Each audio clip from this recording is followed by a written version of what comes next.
G20 की बैठक कैसे सफल हो और उसका पूरा श्रेय प्रधानमंत्री नरेंद्र मोदी को कैसे मिले, इसके लिए केंद्र सरकार ने अपनी पूरी ताकत लगा दी है।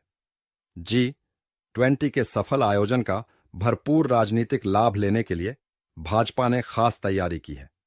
इस साल होने वाले विधानसभा चुनाव और 2024 के लोकसभा चुनाव में प्रधानमंत्री नरेंद्र मोदी की बड़ी सफलता के तौर पर G20 को कैसे पेश किया जाए, भाजपा ने इसके लिए खास रणनीति बनाई है। भाजपा ने G20 को लेकर बड़े पैमाने पर प्रचार अभियान की व्यवस्था की है, ताकि G20 के सफल आयोजन का पूरा श्रेय प्रधानमंत्री नरेंद्र मोदी को मिले।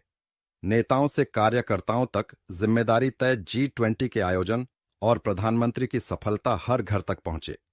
इसके लिए बीजेपी ने अपने सीनियर नेताओं और बूथ स्तर के कार्यकर्ताओं की जिम्मेदारी तय कर दी है।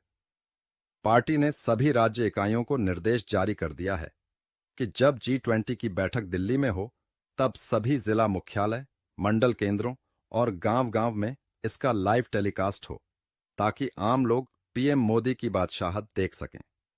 देश भर में बड़े स्क्रीन लगाए जाएंगे। भाजपा ने देश भर में बड़े-बड़े स्क्रीन लगाने की योजना तैयार की है। पार्टी ने सभी जिला इकाइयों को निर्देश दिया है कि जिला मुख्यालयों पर बड़े-बड़े टेंट में एलईडी स्क्रीन लगाकर सैकड़ों लोगों के बैठने की व्यवस्था की जाए। बीजेपी चाहती है कि हर गांव तक ये मैसेज जाए कि G20 की बैठक प्रधानमंत्री नरेंद्र मोदी की सफल कूटनीति और विदेश नीति का नतीजा है। पीएम ने भी बुलाई मंत्रिपरिषद की बैठक। G20 की बैठक में कोई कसर ना रह जाए, कहीं कोई कमी ना हो। इसके लिए प्रधानमंत्री नरेंद्र मोदी ने 6 तारीख यानी बुधवार को केंद्रीय मंत्रिपरिषद की बैठक बुलाई है। मंत्रिपरिषद के बाद केंद्रीय कैबिनेट की बैठक भी होगी। मोदी ताकतवर नेताओं की श्रेणी में दिखें। प्रधानमंत्री नरेंद्र मोदी इस बैठक के जरिए दुनिया के ताकतवर नेताओं में सबसे आगे नजर आएं। इसके लिए गांव के चौपाल पर बड़े-बड़े टेलीविजन स्क्रीन भी लगाने के निर्देश दिए गए हैं। इतना ही नहीं, बीजेपी ने प्रदेशों की राजधानियों में सभी प्रमुख स्थानों पर भी स्क्रीन लगाने की तैयारी की है। यानी कार्यक्रम का सीधा प्रसारण सभी प्रमुख चौराहों, रेलवे स्टेशन, बस अड्डों और पार्कों के आसपास किया जाएगा, जिसका खर्च भाजपा खुद करेगी।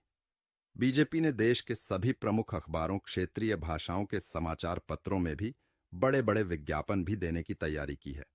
कहा जा रहा है कि G20 में भाग लेने वाले दूसरे नेताओं के साथ पीएम मोदी की सबसे आगे बड़ी तस्वीर छापी जाएगी।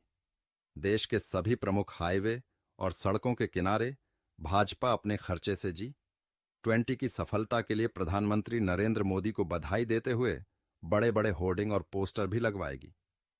प्रत्येक मतदाता तक G20 की जानकारी पहुंचाएगी बीजेपी। G20 की जानकारी प्रत्येक मतदाता तक पहुंचे, इसके लिए पार्टी ने किसी उत्सव की तरह तैयारी की है।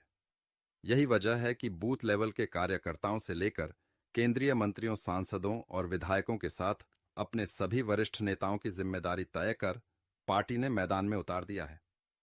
पार्टी सूत्रों का कहना है कि सोशल मीडिया के जरिए भी G20 की पूरी जानकारी आम लोगों तक पहुंचाने के लिए अलग-अलग टीम बनाई गई है।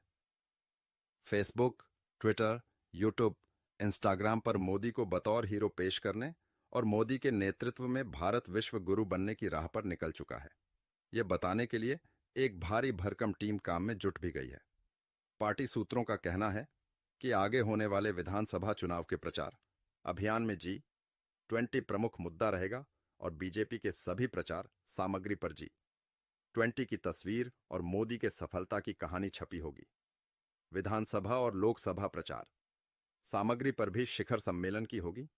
कहानी पार्टी ने यह भी रणनीति बनाई है कि लोकसभा चुनाव 2024 के सभी प्रचार सामग्रियों पर G20 की सफलता और चंद्रयान 3 को प्रमुखता से रखा जाएगा। इसके जरिए यह बताने की कोशिश की जाएगी कि भारत अब मोदी के नेतृत्व में विश्व गुरु बनने की राह पर आगे बढ़ चुका है। मोदी की सफल नेतृत्व की वजह से ही G20 की बैठक भारत में हुई है। हर घर तक मोदी के नाम का डंका बज सके, इसके लिए बीजेपी जन भागीदारी कार्यक्रम पहले ही शुरू कर चुकी है।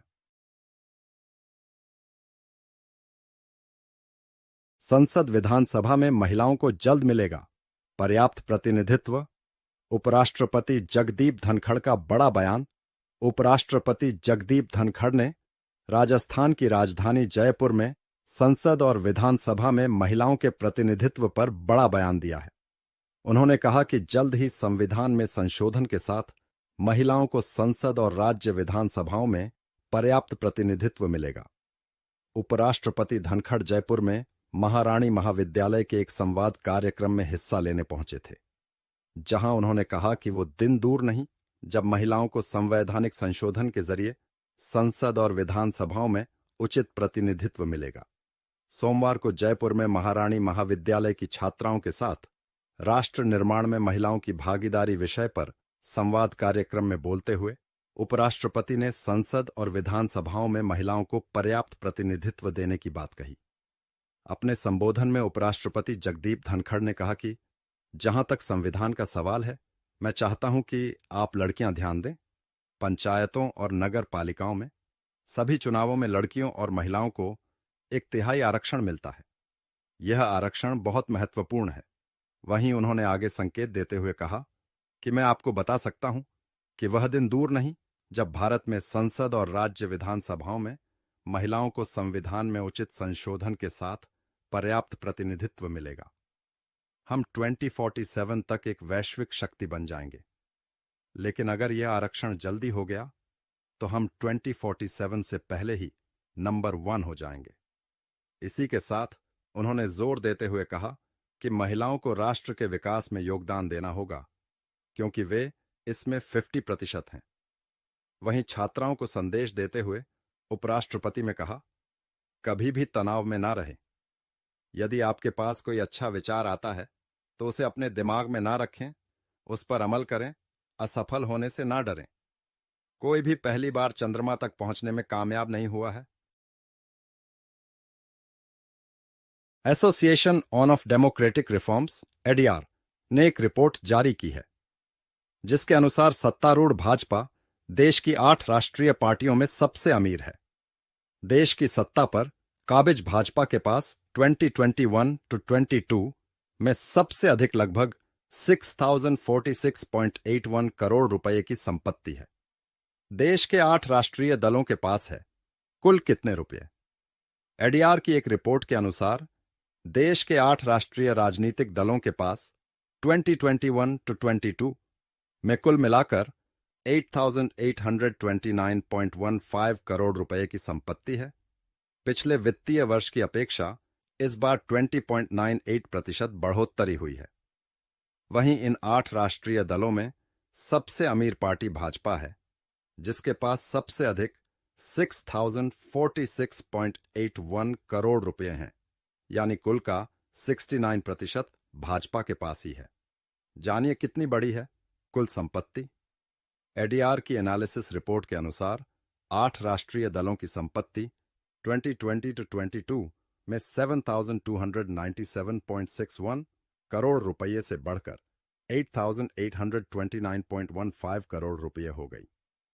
एडीआर ने अपनी रिपोर्ट शेयर करते हुए बताया कि वित्तीय वर्ष 2004-05 के दौरान राष्ट्रीय दलों द्वारा घोषित संपत्ति 431.33 करोड़ रुपए के बराबर थी, जो वित्तीय वर्ष 2021 to 22 के दौरान बढ़कर 8829.158 करोड़ रुपए हो गई।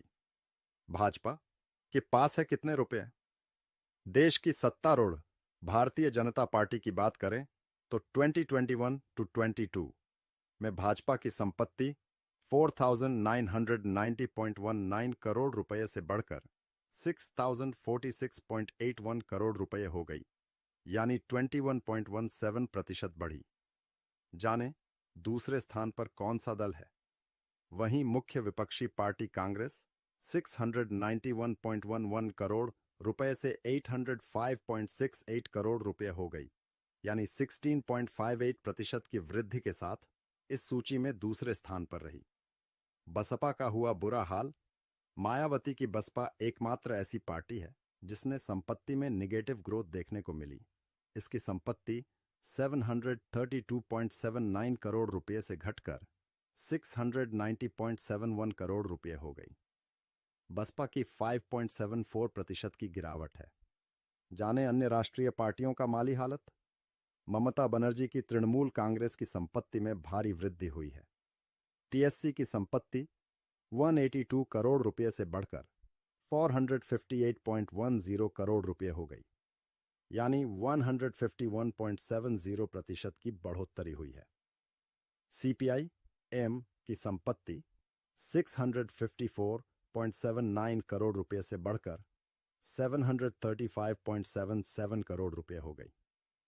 सीपीआई की संपत्ति 14.05 करोड़ रुपए से बढ़कर 15.72 करोड़ रुपए हो गई।